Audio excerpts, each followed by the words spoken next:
देखी हाल चाल तो कैसे हैं आप सब? आई रियली होप आप सब बहुत अच्छे होंगे बच्चों. So on this warm note, I Sonali Malik welcome you all to this incredible platform of NEET Vinex by Unacademy. और हम आ गए हैं हमारा नेक्स्ट लेक्चर ऑफ कॉन्सेप्ट का खात्मा, विच इज लेक्चर नंबर 3, जहां करते हैं हम आपके डाउट्स का खात्मा, आपके कॉन्सेप्ट्स को क्रिस्टल क्लियर कर कर. ठीक है, तो आज का हमारा जो थर्ड लेक्चर है बच्चों वो है क्वांटम नंबर्स के ऊपर, which is itself an important topic from NEET point of view. यहां से एक सवाल बेटा हर साल मिलता है, राइट? एक साल कभी कभी होता है वो छोड़ दे, राइट, लेकिन हमेशा ही जो है वो सवाल देना प्रेफर करता है इस चैप्टर से. तो आज हम इस कॉन्सेप्ट का खात्मा करते हैं. ठीक है, चलिए. तो भाई एक रिक्वेस्ट है, अगर आपको हमारा कंटेंट पसंद आ रहा है तो please like, share and subscribe to our channel. It will definitely going to give us lot of motivation and internal push बेटा. ओके, चलिए आगे बढ़ते हैं बच्चों. Let's start the topic quickly. Now quantum numbers क्या होता है बेटा? देखो, let's take an example. Suppose मैं यहाँ पर अनअकैडमी की बिल्डिंग में आई हूँ. ठीक है, तो यहाँ पर मुझे क्या दिख रहा है? एक बिल्डिंग दिख रहा है. किसका? अनअकैडमी का. ठीक है, अच्छा, मैं गार्ड भैया के पास आई. मैंने बोला कि मेरे को ना सपोज श्यामलाल सर से मिलना है. कोई भी XYZ सर है, श्यामलाल सर ले लो, चलो तुलिका मैम ले लो तुम्हारी. ठीक है, तुम्हारी फेवरेट तुलिका मैम से मिलना है. तो मैं बिल्डिंग में आई तो गार्ड भैया ने बोला अच्छा आपको तुलिका मैम से मिलना है, ठीक है. तो तुलिका मैम ना 3rd फ्लोर पे हैं. ठीक है, तो मतलब क्या बिल्डिंग में ग्राउंड फ्लोर था, फर्स्ट था, सेकंड था और फिर था 3rd. ठीक है, ये क्या है अपना ग्राउंड फ्लोर, ये है फर्स्ट फ्लोर, ये है सेकंड फ्लोर और ये है 3rd floor. Am I clear everyone? ठीक है जी. अच्छा भाई, तो इसका मतलब भाई अगर मुझे तुलिका मैम का पता लगाना था तो मुझे इस पूरी बिल्डिंग के 3rd फ्लोर पर जाना पड़ा, है ना?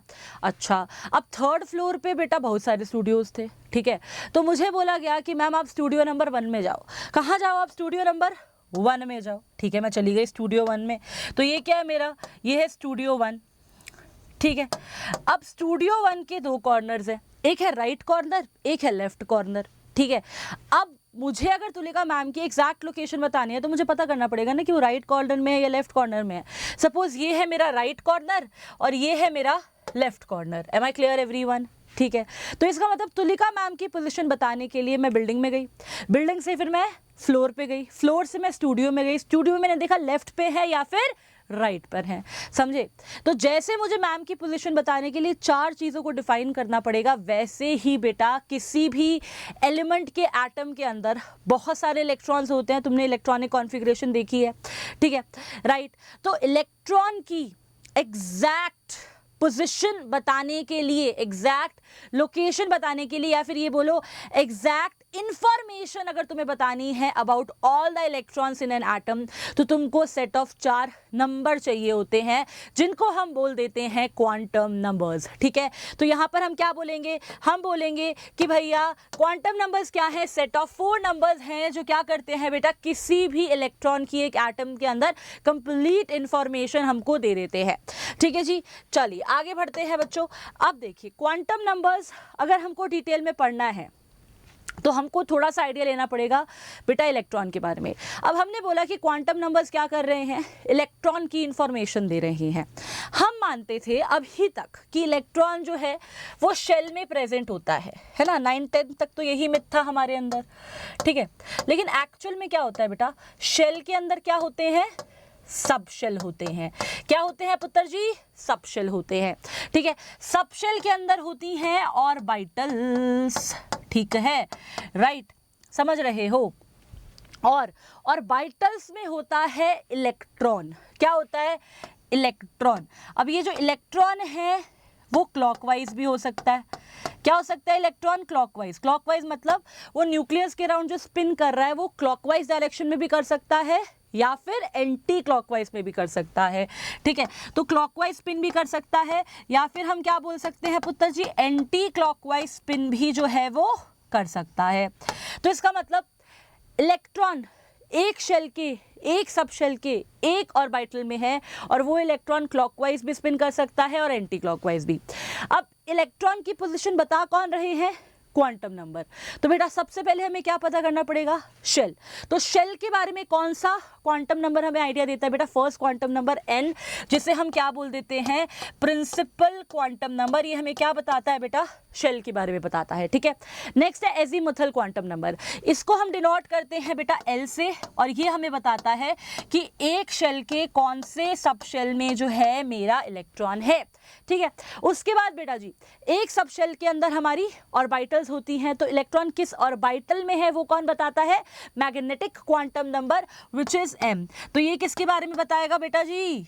ऑर्बिटल के बारे में। Am I clear? ठीक है। अच्छा, इसके बाद बेटा ऑर्बिटल में इलेक्ट्रॉन क्लॉकवाइज स्पिन में है या एंटी क्लॉकवाइज स्पिन में है, ये चौथा क्वांटम नंबर बताता है which is spin quantum number, जिसे हम s से डिनोट करते हैं या फिर ms से, ठीक है जी, राइट। चलिए, तो सबसे पहले आ जाते हैं first quantum number which is principal quantum number. तो हमने बोला कि भाई ये जो है एक ऐसा क्वांटम नंबर है जो हमें ये बताता है कि इलेक्ट्रॉन कौन से शेल में है, ठीक है। सबसे पहली चीज जो हमें पता होनी चाहिए वो ये है कि भैया ये हमारे को बोहर जी ने दिया था। किसने दिया था? बोहर जी ने दिया था। और दूसरी चीज मैं बता चुकी हूँ, ये किसका आइडिया देता है? इलेक्ट्रॉन कौन से शेल में है, या फिर शेल को ही हम बोल देते हैं एनर्जी लेवल, या फिर आप ऑर्बिट बोलते हैं, ठीक है। चलिए अब देखिए, सपोज ये मेरा न्यूक्लियस है ना। इस न्यूक्लियस के अराउंड जो फर्स्ट ऑर्बिट होती थी, है ना, उसको तुम क्या बोलते थे? के शेल बोलते थे। क्या बोलते थे बच्चों? के शेल। हाँ के ना? बोलते थे कि नहीं बोलते थे? हम बोलते थे कि मैम ये हमारा है के शेल। फिर हम बोलते थे कि मैम ये क्या है हमारा? L shell. फिर हम बोलते थे ये क्या है हमारा? M shell. और फिर बोलते थे हम ये क्या है हमारा? N shells, right. और यहाँ पर याद करो, बोहर मॉडल में मैंने बोला था कि फर्स्ट ऑर्बिट के शेल है, सेकंड ऑर्बिट एल शेल है, थर्ड ऑर्बिट एम शेल है और फोर्थ ऑर्बिट एन शेल है, राइट। तो यहाँ पर जो ये तुम्हारे के एल एम एन है, तुम बोलते थे कि के शेल के लिए जो ऑर्बिट नंबर है ना वो 1 है, एल के लिए 2 है, एम के लिए 3 है, एन के लिए 4 है, राइट। तो वहां पर जो ये n लिखते थे ना 1 2 3 4, यही क्या था तुम्हारा? प्रिंसिपल क्वांटम नंबर था। यही क्या था? प्रिंसिपल क्वांटम नंबर था। यही क्या था? Principal quantum number. बोलो, जमा के नहीं जमा? जम गया कि नहीं जमा? जल्दी से बता दो, ठीक है जी। चलो, तो समझ आ गया भाई प्रिंसिपल क्वांटम नंबर क्या होता है, सिंपल सरल भाषा में। आगे बढ़ते हैं। अब ये प्रिंसिपल क्वांटम नंबर हमें बहुत सारी इंफॉर्मेशन देता है, ठीक है, राइट। सबसे पहली इंफॉर्मेशन क्या है बेटा? हमको ये बताता है कि एक शेल में कितनी ऑर्बिटल्स हैं। इसका फॉर्मूला होता है n², ठीक है। और याद रखना हमेशा, एक ऑर्बिटल में हमने बोला कि एक शेल में कितनी ऑर्बिटल हैं, उसका फॉर्मूला क्या होता है बेटा? अगर तुमको n की वैल्यू पता है शेल के लिए तो तुम n का स्क्वायर कर सकते हो, ठीक है। रही बात नंबर ऑफ इलेक्ट्रॉन्स की, तो बेटा नंबर ऑफ इलेक्ट्रॉन्स हमेशा एक ऑर्बिट में 2 आते हैं, ठीक है। तो अगर n² हमारी ऑर्बिटल्स हैं, राइट, तो डेफिनेटली जो उनके इलेक्ट्रॉन्स होंगे क्या हो जाएंगे बेटा? ट्वाइस, यानी कितना? 2n²। कितने आ जाएंगे मेरा पुत्र? 2n²। Am I clear everyone? ठीक है, राइट। तो के शेल में हम अगर बात करें तो n की वैल्यू क्या होती है? 1 होती है। तो नंबर ऑफ ऑर्बिटल्स क्या हो जाएंगी बेटा? 1 का स्क्वायर, यानी कितनी? 1। इलेक्ट्रॉन्स डबल होते हैं तो कितने हो गए? 2, है ना, क्योंकि हमने पढ़ा ऑर्बिटल्स का फॉर्मूला है n², और इलेक्ट्रॉन ट्वाइस होते हैं तो क्या फॉर्मूला है? 2n², ठीक है। अच्छा, l पे आते हैं बेटा। l के लिए हमारी n की वैल्यू कितनी है? 2 है। तो क्या करेंगे बेटा? यहाँ पर 2 का स्क्वायर करेंगे, कितना आ जाएगा? 4। अब हमें ट्वाइस करना है तो 2 × 4 करेंगे, कितना आ जाएगा बेटा? 8 इलेक्ट्रॉन। मतलब L शेल में कितने इलेक्ट्रॉन्स हैं? 8 इलेक्ट्रॉन्स हैं, ठीक है। उसके बाद अगर हम M की बात करें तो M के लिए n की वैल्यू कितनी है बच्चों? 3 है, राइट। तो यहाँ क्या करोगे?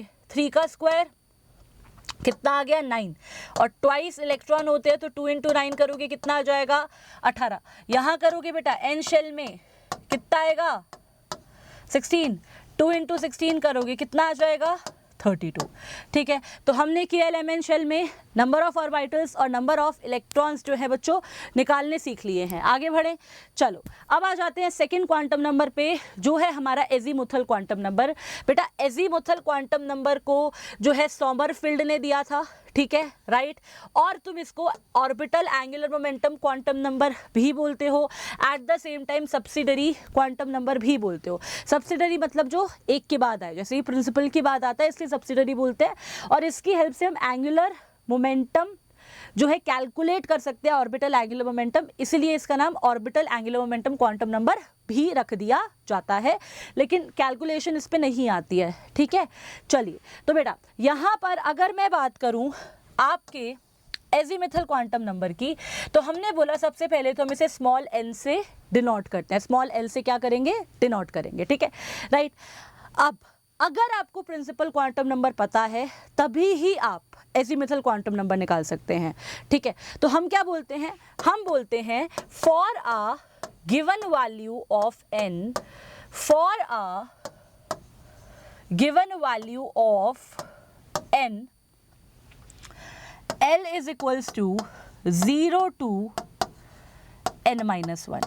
ठीक है जी, राइट। अगर आपको n की वैल्यू पता है तो L क्या होगा, 0 से n-1 तक सारी वैल्यूज होंगी। ठीक है, जैसे फॉर एग्जांपल यहाँ पर हम जो है थोड़ा सा लेके चलते हैं इसको। देखिए सपोज अगर मैं बात करूँ सबसे पहले किसकी, K शेल की। ठीक है, तो K शेल के लिए n की वैल्यू कितनी है बेटा जी, 1 है। ठीक है, मैंने बोला कि L क्या है, L है 0 to n-1। Am I clear everyone? ठीक है, अब मेरी बात ध्यान से सुनो, अगर n की वैल्यू 1 है तो L की वैल्यू क्या होंगी, 0 to 1-1। अब 1-1 भी क्या होगा, 0। भाई 0 से 0 के बीच में कोई होल नंबर आता है नहीं ना, तो मतलब यहाँ L की एक ही वैल्यू होगी, कितनी, 0। ठीक है, उसी तरीके से देखो अगर मेरे पास है L शेल, क्या है पुत्र जी, L शेल, इसके लिए n कितना है, 2 है। ठीक है, तो 0 से 2-1 मतलब 0 से कहाँ तक, 1 तक, और 0 से 1 के बीच में कोई नंबर आ रहा है नहीं, तो दो वैल्यूज हो गई, क्या क्या, 0 और 1। ठीक है जी, अच्छा इसके बाद के एल, नेक्स्ट देखो अपना कौन सा है बच्चे, नेक्स्ट है अपना के एल, और फिर कौन आएगा बेटा जी, एम शेल। ठीक है जी, चलिए तो यहाँ क्या आ जाएगा, एम शेल, क्या है एन की वैल्यू बेटा जी, 3 है। देखिए तो 0 से 3-1 मतलब 0 से 2, तो क्या आ जाएगा, 0, 1 और 2। फिर है एन शेल, यहाँ पर क्या है पुत्र जी, n की वैल्यू 4, तो 0 to 4-1 मतलब 0 to 3 है ना, तो 0, 1, 2 और क्या आ जाएगा बेटा जी, 3 जो है निकल के आवी जाएगा। क्लियर है, तो हमने क्या करी, L की वैल्यूज निकाल ली, किसके लिए बेटा, for a given value of n। अब मेरी बात सुनिए, हर एक L की वैल्यू एक सबशेल को रिप्रेजेंट करती है।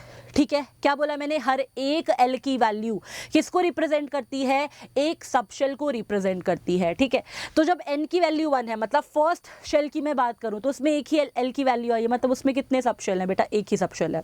ठीक है, वहीं सेकंड शेल की बात करूं तो उसमें L की कितनी वैल्यू आई है, 2 आई हैं, तो इसका मतलब कितने सबशेल हैं उसमें, 2 सबशेल हैं।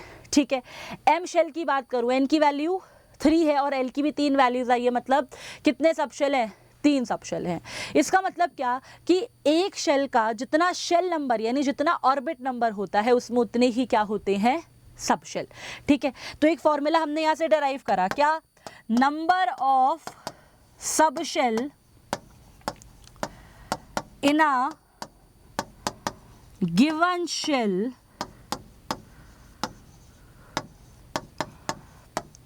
Is equals to n। ठीक है, right, which is the shell number. Am I clear everyone? अच्छा अब मेरी बात सुनो, मैंने बोला कि हर एक L की वैल्यू एक सबशेल को रिप्रेजेंट करती है।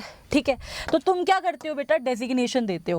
अगर L की वैल्यू 0 है तो उसको डेजिग्नेट करते हो एज एस सबशेल, 1 है तो डेजिग्नेट करते हो एज P सबशेल, 2 है तो डेजिग्नेट करते हो एज D सबशेल, और 3 है तो डेजिग्नेट करते हो as F subshell. Am I clear everyone? सबको डेजिग्नेशन ऑफ सबशेल जो है वो क्लियर हो गया होगा। ठीक है जी, राइट, सिंपल था, कुछ इसमें अपनी रॉकेट साइंस यहाँ पर नहीं लगी। ठीक है जी, चलिए अब बेटा जी कुछ एक्सट्रीम केसेस भी आ सकते हैं सवाल पूछने चाहे तो, ठीक है जी। जो कौन से हैं आपके जी, एच और आई, ठीक है जी, जी, एच और आई, ठीक है जी। तो ये 4 होता है अगर एल की वैल्यू, ये 5 होती है अगर एल की वैल्यू, ये 6 होती है अगर आपके एल की वैल्यू, ठीक है जी।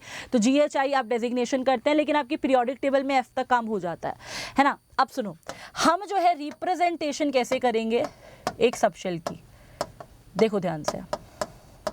हमने बोला L की वैल्यू 0 है तो उसको S सबशेल बोला जाता है, P है 1 है तो P सबशेल बोला जाता है। अब डेजिग्नेशन हम या रिप्रेजेंटेशन कैसे करते हैं वो देखो, ठीक है। चलो सिंपल है भाई, देखो पहले तुम लिखते हो प्रिंसिपल क्वांटम नंबर, फिर लिखते हो बेटा जो L की वैल्यू है उसके करस्पॉन्डिंग सबशेल की डेजिग्नेशन। अब जैसे यहाँ पर प्रिंसिपल क्वांटम नंबर क्या है 1 है, और अगर L की वैल्यू 0 है तो कौन सा सबशेल डेजिग्नेट होगा S, तो इस सबशेल को क्या बोलोगे 1s, ठीक है राइट। मतलब के शेल में एक सबशेल है which is 1s, am I clear. अच्छा उसके बाद L शेल के लिए अगर मैं बात करूं, N की वैल्यू कितनी दिख रही है पुत्र जी 2 दिख रही है, और L की 2 वैल्यूज आई थी, ठीक है। अब देखिए N की वैल्यू आगे रखिए और 2 बार आगे रखिए क्योंकि L की 2 वैल्यूज हैं। अब एक बार क्या है 0, तो 0 के लिए क्या लिखते हो S, 1 के लिए क्या लिखते हो P, ठीक है।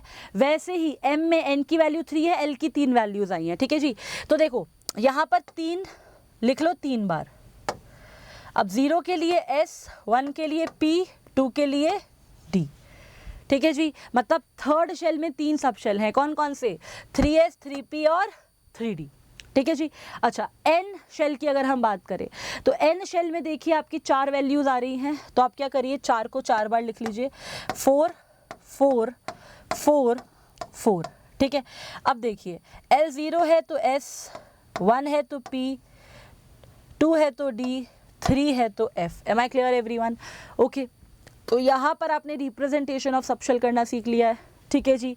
चलिए आगे बढ़ते हैं फटाफट से, लेट्स मूव अहेड, कुछ क्वेश्चंस ट्राई करते हैं। आइए, सो ये बोल रहा है बच्चों कि हमारे पास क्या है 4f ऑर्बिटल है, हमें क्या करना है इस 4f ऑर्बिटल के लिए जो है प्रिंसिपल और एजीमुथल क्वांटम नंबर बताना है। देखिए अगर मैं 4f सबशेल की बात करूं तो मैंने अभी अभी बताया जो आगे आता है वो प्रिंसिपल क्वांटम नंबर होता है, मतलब n की वैल्यू क्या हो गई 4, और अभी अभी बताया f के लिए, ध्यान से देखो, अभी बताया f के लिए l की क्या वैल्यू है पुत्र जी, l की क्या वैल्यू है जल्दी देखो 3 है ना, राइट। तो यहाँ पर लिखेंगे कि भाई f के लिए l की वैल्यू कितनी है 3 है, तो मतलब n की वैल्यू 4 और l की वैल्यू कितनी आ गई 3 निकल के आ गई, ठीक है जी। सो थर्ड ऑप्शन जो है एकदम क्या हो जाएगा, करेक्ट हो जाएगा। आगे बढ़ते हैं next question, how many subshells are present in n is equals to 5 shell. अभी बताया जो शेल नंबर होता है उतने ही सबशेल होते हैं, ठीक है। क्या बताया मैंने, number of subshell, number of subshell in nth shell, in nth shell किसके इक्वल होते हैं n के लिए, तो 5th शेल है, अगर 5th शेल है राइट तो कितने हो जाएंगे बच्चों, नंबर ऑफ सबशेल 5 हो जाएंगे। तो क्या आंसर हो जाएगा पुत्र जी, सी, अभी बताया, ठीक है। चलिए आगे बढ़ते हैं, लेट्स मूव अहेड जी। नेक्स्ट क्वांटम नंबर पे आते हैं, यह है हमारा मैग्नेटिक क्वांटम नंबर, ठीक है। अब मैग्नेटिक क्वांटम नंबर को हम रिप्रेजेंट करते हैं पुत्र जी स्मॉल m से। कैसे रिप्रेजेंट करते हैं, स्मॉल m से। क्या करता है ये बेटा, हमने बोला कि एक शेल में कितने सबशेल हैं वो एजीमुथल क्वांटम नंबर बताता है, ठीक है। अब एक सबशेल में कितने ऑर्बिटल हैं वो कौन बताता है बेटा, मैग्नेटिक क्वांटम नंबर, और ये हमारा दिया था लिंडे-पाजी ने, ठीक है।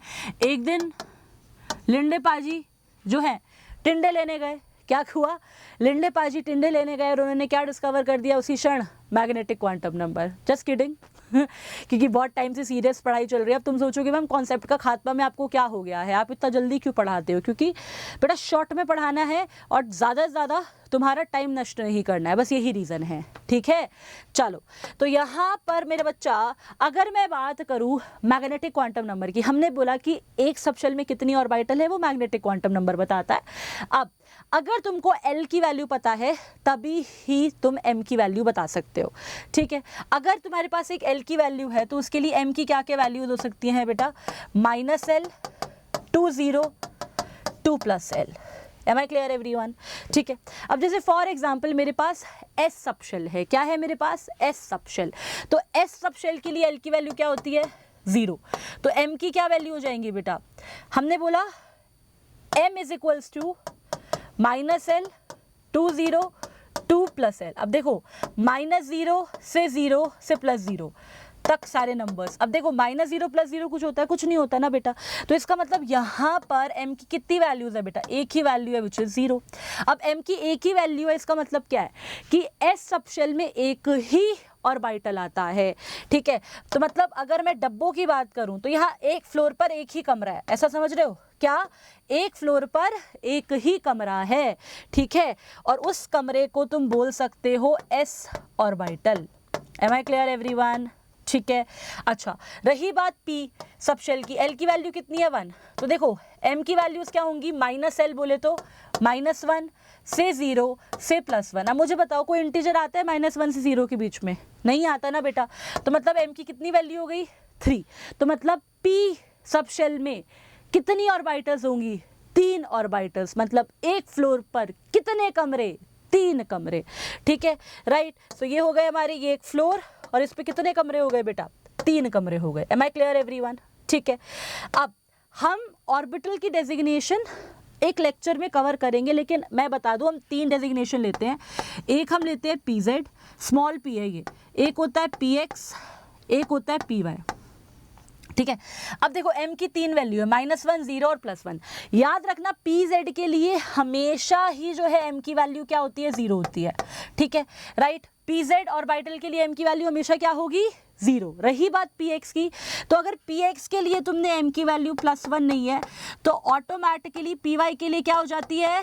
-1। वही ये बेटा स्वॉप हो सकता है। स्वॉप एज इन कि अगर तुमने m की वैल्यू -1 ले ली है तो फिर उस केस में py की वैल्यू क्या हो जाएगी? +1। Am I clear everyone? ठीक है जी, राइट। तो कंक्लूड करूं तो pz के लिए हमेशा ही जो है 0 होती है m की वैल्यू। ठीक है, लेकिन px, py के लिए क्या होती है? +-1। Am I clear everyone? ठीक है, अब आ जाते हैं नेक्स्ट सब शेल यानी d सब शेल। ठीक है, अब देखो यहाँ पर l की वैल्यू कितनी है? 2। तो m की वैल्यू -2 से 0 से +2, राइट। अब -1 आ जाएगा इनके बीच में, और इनके बीच में क्या आ जाएगा? +1। इसका मतलब यहाँ पर d सब शेल में कितनी ऑर्बिटल है बच्चों? 5 ऑर्बिटल है। ठीक है, राइट। तो मतलब एक फ्लोर पर कितने कमरे हो जाएंगे बेटा जी? एक फ्लोर पर हो जाएंगे 1 2 3 4 एंड 5 कमरे। ठीक है, कैसे डेजिग्नेट करते हो? देखो बेटा, एक होता है तुम्हारा dz², ठीक है, एक होता है dxy, एक होता है dyz, एक होता है dxz, एक होता है तुम्हारा dx² -y²। Am I clear everyone? अब यहाँ पर भी देखो, जैसे वहाँ पर फिक्स था, यहाँ पर क्या सीन है मेरा पुत्रों? यहाँ पर क्या सीन है? ध्यान से सुनो, बहुत इंपॉर्टेंट पॉइंट है, अगर मिस कर दिया तो नहीं समझ आएगा। ठीक है, ध्यान से सुनना भाई। ठीक है, क्या है? ध्यान से सुनो भाई। यहाँ पर क्या है कि इसके लिए तो m की वैल्यू फिक्स है, हमेशा ही 0 होगी। ठीक है, dxy और yz का सीन ये है कि अगर यहाँ पर आपकी +1 है तो यहाँ पर क्या हो जाएगी? -1। ठीक है, वहीं अगर यहाँ पर आपकी m की वैल्यू -1 है तो यहाँ क्या हो जाएगी बेटा? m की वैल्यू +1 हो जाएगी। ठीक है, वहीं यहाँ पर भी सेम है, अगर यहाँ पर m की वैल्यू +2 है तो यहाँ पर क्या हो जाएगी? -2। वहीं यहाँ पर अगर वैल्यू -2 है तो यहाँ पर क्या हो जाएगी पुत्र जी? +2 हो जाएगी। Am I clear everyone? बहुत सिंपल है, आई होप समझ में आ गया होगा। ठीक है, चलिए आगे बढ़ते हैं पुत्र जी। सो मैग्नेटिक क्वांटम नंबर सबको क्लियर है ना? अब देखिए, अगर आपका F सब शेल आ जाए, वैसे ही आपको पूरा नहीं करना है, लेकिन F सब शेल के लिए हमने क्या पढ़ा है? देखिए, F सब शेल के लिए क्या पढ़ा है हमने बेटा जी? F सब शेल के लिए हमने पढ़ा है कि भैया यहाँ पर जो आपकी L की वैल्यू होती है वो 3 होती है, तो M की वैल्यू क्या हो जाएगी? -3 से 0 से +3। अब -3 से 0 के बीच में क्या आएगा, -2 और -1, और 0 से +3 के बीच में क्या आएगा, +1 और +2। तो कितनी वैल्यूज आ गई बेटा m की, 7। तो इसका मतलब यहाँ पर f सब शेल के अंदर कितनी ऑर्बिटल्स होंगी मेरा पुत्र जी, 7। ठीक है, राइट। सो 1 2 3 4 5 6 और 7। अब आपको इनके नाम नहीं पता होने चाहिए, जैसे आपने p में करा px py pz, d में करा ऑर्बिटल्स का नाम और डेजिग्नेशन, f में नहीं करते हैं, आपके सिलेबस में नहीं है। तो बस आपको इतना याद रखना है, f सब शेल में 7 ऑर्बिटल्स होती हैं, that's it. Am I clear? ठीक है, चलिए अब आ जाते हैं last quantum number which is spin quantum number. इसको हम रिप्रेजेंट करते हैं बेटा जी एस से या फिर एम एस से। ठीक है, ये क्या बताता है बेटा, it tells about the spin of electron. ठीक है, क्या लिखेंगे, it tells about the spin of electron.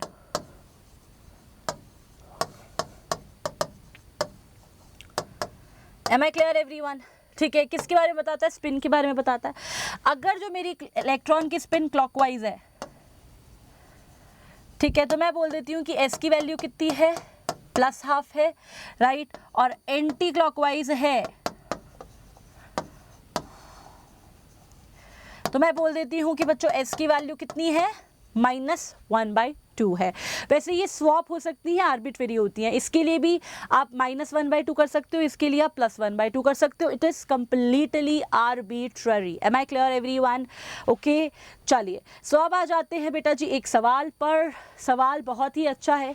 सवाल है, what is the maximum number of orbitals that can be identified with the following quantum numbers. देखो भाई, अगर मैं बात करूं यहाँ पर n, तो n की वैल्यू दी है तुमको 3, l की वैल्यू दी है तुमको 1। ठीक है, अब मेरी बात सुनो, n की वैल्यू 3 है, l की वैल्यू 1 है, तो मतलब 3p सबशेल हो गया। बोलो कौन सा सबशेल हो गया, 3p सबशेल हो गया। अब 3p सबशेल के अंदर मेरे बच्चे हम अगर बात करें तो कितनी ऑर्बिटल्स होंगी, p सबशेल में 3 होती है ना, कितनी होती है बच्चों p सबशेल में, 3 होती हैं। ठीक है, राइट। अब देखो ध्यान से, ये फर्स्ट हो गया, ये सेकंड हो गया। पहला क्या हो गया आपका 3px, दूसरा 3py, तीसरा 3pz। ठीक है, इसने बोला m की वैल्यू फिक्स है यानी 0। अब m की वैल्यू 0 किसके लिए होती है, जल्दी बताओ जल्दी, z के लिए। ठीक है, तो ऐसा कितना ऑर्बिटल हो गया जिसके लिए जो है n3 है, l1 है और m0 है, बेटा एक ही ऑर्बिटल हो गया। तो आंसर क्या है, 1। याद रखना हर एक ऑर्बिटल के लिए n, l और m यूनिक होता है। तो अगर तुमने 3 वैल्यूज दी गई है ना इन तीनों की बेटा, तो इसका मतलब यही है कि ये एक ऑर्बिटल को रिप्रेजेंट कर रहे हैं। समझ रहे हो? ठीक है, चलिए आगे बढ़ते हैं। Next question which is a very interesting question. इस क्वेश्चन को कराने से पहले एक हिंट दे रही हूँ। हिंट क्या है, हिंट है बेटा कि n की वैल्यू हमेशा ही l से ज़्यादा होती है, मतलब principal quantum number is always greater than azimuthal quantum number. Am I clear everyone? ठीक है, राइट।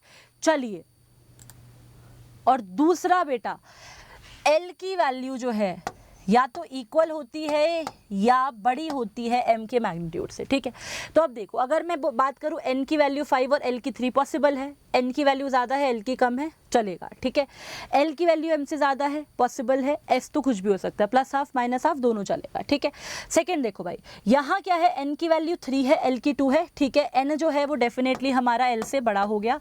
अच्छा, l जो है बेटा या तो m से बड़ा होता है या उसके मैग्नीट्यूड के बराबर होता है।